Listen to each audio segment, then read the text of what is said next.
नमस्कार शेतकरी मित्रांनो, स्वागत आहे आपल्या सर्वांचे पुन्हा एकदा बकाला ॲग्रो पॅटर्न या आपल्या शेतीविषयक यूट्यूब चॅनलवर। शेतकरी मित्रांनो, मार्च महिन्यामध्ये कोणती भाजीपाला पिकं करावी, तर काही प्रमुख पिकांच्या आयडिया या व्हिडिओमध्ये मी तुम्हाला सांगण्याचा प्रयत्न करतो, ज्यामध्ये सध्या बाजाराची कंडिशन कशी आहे, लागवडीचं क्षेत्र किती आहे, यानुसार जी पिकं भविष्यामध्ये शेतकरी मित्रांनो तेजीत राहू शकतात, या पिकांना सरासरी दर जरी मिळाला तरीसुद्धा त्या पिकातून शेतकऱ्यांना चांगले पैसे हे मिळू शकतात। तर अशी काही पिकं आणि त्या पिकांच्या आयडिया या व्हिडिओमध्ये आपण सांगणार आहे। संपूर्ण नियोजन त्या पिकाचं मी तुम्हाला सांगणार नाही, कारण 8 ते 10 पिकं आहे शेतकरी मित्रांनो। नियोजन जर सांगितलं तर व्हिडिओ 15 मिनिटापेक्षा मोठा होईल, त्यामुळे केवळ आयडिया सांगतो। तर सर्वांना विनंती आहे की व्हिडिओला जास्तीत जास्त लाईक, शेअर आणि कमेंट करण्याचा प्रयत्न करा।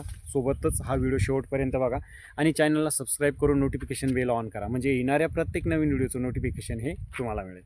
तर शेतकरी मित्रांनो, मार्च महिन्यामध्ये कोणती भाजीपाला पिकं करावी, जी पिकं एप्रिल, मे आणि जून या 2-3 महिन्यामध्ये तेजीत सापडतील, ॲव्हरेज दर जरी या पिकांना मिळाला तरी त्या पिकातून चांगले पैसे आपल्याला मिळतील, अशी काही पिकं मी तुम्हाला सांगणार आहे। आता ही पिकं जर तुम्हाला घ्यायची असेल तर ॲव्हरेज 4.5 ते 5 महिन्याची पिकं असणार आहे, त्यामुळे पाणी तुमच्याकडे भरपूर असणं गरजेचं आहे। भरपूर पाणी असेल तर याच्यापैकी कोणतंही पीक तुम्ही करू शकता। तर याच्यामध्ये पहिलं पीक आहे शेतकरी मित्रांनो टोमॅटो। 4.5 ते 5 महिन्याचं पीक आहे। लागवडीनंतर 55-60 दिवसांनी उत्पादन निघायला सुरुवात होते, परंतु सध्या टोमॅटोचा आपण विचार केला बाजाराचा तर टोमॅटोला सध्या बाजार चांगले नाही, कारण नोव्हेंबर, डिसेंबर आणि जानेवारीमध्ये टोमॅटोची जी काही लागवड आहे मोठ्या प्रमाणात झालेली होती, त्यामुळे सध्या आवक खूप आहे आणि रेट कमी आहे। परंतु शेतकरी मित्रांनो, नोव्हेंबर, डिसेंबर आणि जानेवारीमध्ये जेवढी काही लागवड झालेली होती त्याच्या तुलनेमध्ये मार्च आणि एप्रिल महिन्यामध्ये हीच लागवड 50 ते 60% त्या ठिकाणी घटणार आहे। त्याच्यामुळे पुढच्या काळात टोमॅटोची जी काही मार्केटमधली आवक आहे तर ती घटून चांगले दर टोमॅटोला मिळू शकतात। तर टोमॅटो एक पीक तुम्ही करू शकता। त्यानंतर शेतकरी मित्रांनो, पुढचं पीक आहे टोमॅटोप्रमाणेच मिरची। मिरचीचा पण 5 ते 6 महिन्याचा कालावधी आहे। आता चांगल्या व्हरायटी घेतल्या तर वर्षभर चालणाऱ्या सुद्धा व्हरायटी आहे। लागवडीनंतर या पिकाचा पण उत्पादन निघण्याचा जो काही कालावधी तर तो 50 ते 60 दिवसाचा आहे जवळपास। आणि उन्हाळ्यामध्ये मिरची पिकामध्ये जी काही समस्या असते टोमॅटोप्रमाणेच ती म्हणजे टेम्परेचर, फुलांची जास्त गळ होणे, सेटिंग कमी होणे आणि उत्पादन कमी निघणे, त्यामुळे जवळपास शेतकरी या पिकांची लागवड करणं टाळतात, म्हणजे ॲव्हरेज लागवड कमी असते। त्याच्यामुळे मे आणि जून ही जी काही 2 महिने तर याच्यामध्ये मिरचीला चांगले दर हे मिळतात।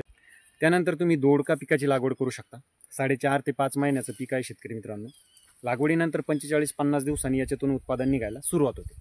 दोडका पिकातून तुम्हाला चांगले पैसे उन्हाळी हंगामामध्ये राहू शकतात, म्हणजे एप्रिल आणि मे महिन्यामध्ये। त्यानंतर कारल्याची लागवड तुम्ही याच काळात करू शकता, मार्च महिन्यामध्ये। ॲक्च्युली जर आपण कारल्याची लागवड बघितली तर जवळपास 70% शेतकरी अक्षय तृतीयेच्या आसपास कारल्याची लागवड करत असतात, परंतु एकाच वेळेस सर्व शेतकऱ्यांनी लागवड केली तर मार्केटमध्ये आवक एकदाच येते आणि रेट उतरतात। त्याच्यामुळे अक्षय तृतीयेची वाट न बघता आपण मार्चमध्ये जर कारले लागवड केली तर एप्रिल, मेमध्ये कारल्यातून चांगले पैसे आपल्याला राहू शकतात। त्याच्यानंतर शेतकरी मित्रांनो, उन्हाळी हंगामात आरोग्यासाठी थंड आणि सगळ्यात जास्त मागणी असणारं पीक म्हणजेच काकडी, फळवर्गीय पीक आहे शेतकरी मित्रांनो। हे पीक साधारणतः 3.5 ते 4 महिन्याचं पीक आहे।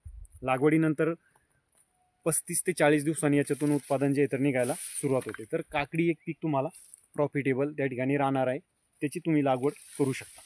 त्यानंतर शेतकरी मित्रांनो, पुढचं भाजीपालावर्गीय पिकामध्ये जर आपण बघितलं तर चवळीची लागवड तुम्ही करू शकता। एक 10 ते 15 गुंठे लागवड तुम्ही करा, कारण मंजुराच्या दृष्टीनं थोडं किचकट पीक आहे। 3-4 मंजूर असेल घरचं तर 10 गुंठे जरी लागवड केली तरी एकंदरीत या पिकातून सुद्धा चांगले पैसे तुम्हाला राहू शकतात। चवळी एक प्रॉफिटेबल पीक आहे उन्हाळी हंगामामध्ये। त्यानंतर तुम्ही गवारीची लागवड करू शकता। गवार पण चवळीसारखंच मंजुराच्या दृष्टीनं थोडंसं किचकट पीक आहे शेतकरी मित्रांनो। 2-3 दिवशी त्या ठिकाणी तोडा असतो, त्यामुळे मंजुराची याच्यामध्ये नेहमी गरज पडते।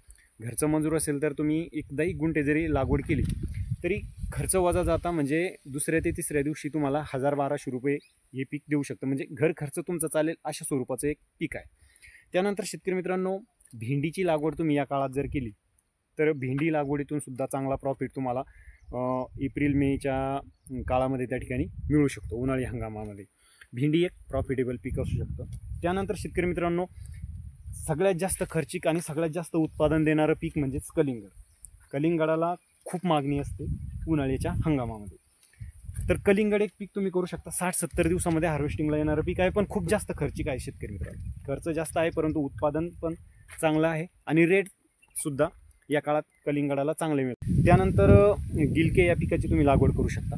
4.5 ते 5 महिन्याचं पीक आहे. 45-50 दिवसांनी या पिकातून सुद्धा तोडा निघायला सुरुवात होते, म्हणजे जे काही उत्पादन म्हणतो आपण. आता मेहनत आणि मंजुरीच्या दृष्टीने हे पण थोडंसं खर्चिकच पीक आहे शेतकरी मित्रांनो, परंतु याच्यातून उत्पादन चांगलं निघतं आणि दर जर ॲव्हरेज दर जरी मिळाला तरी चांगले पैसे या पिकातून तुम्हाला एप्रिल आणि मे महिन्यामध्ये त्या ठिकाणी राहू शकतात. गिलके एक प्रॉफिटेबल पीक होऊ शकतं. तर शेतकरी मित्रांनो, अशा पद्धतीनं तुमच्याकडे पाण्याचा उपलब्ध साठा कसा आहे त्याच्यानुसार याच्यापैकी कोणतं एक पीक तुम्ही करू शकता शेतकरी मित्रांनो. बाकी व्हिडिओ तुम्हाला कसा वाटला कमेंटमध्ये तुमची प्रतिक्रिया नक्कीच कळवा. आणि परत एकदा सांगतो शेतकरी मित्रांनो, जास्तीत जास्त व्हिडिओला लाईक, शेअर आणि कमेंट करण्याचा त्या ठिकाणी प्रयत्न करा. नमस्कार.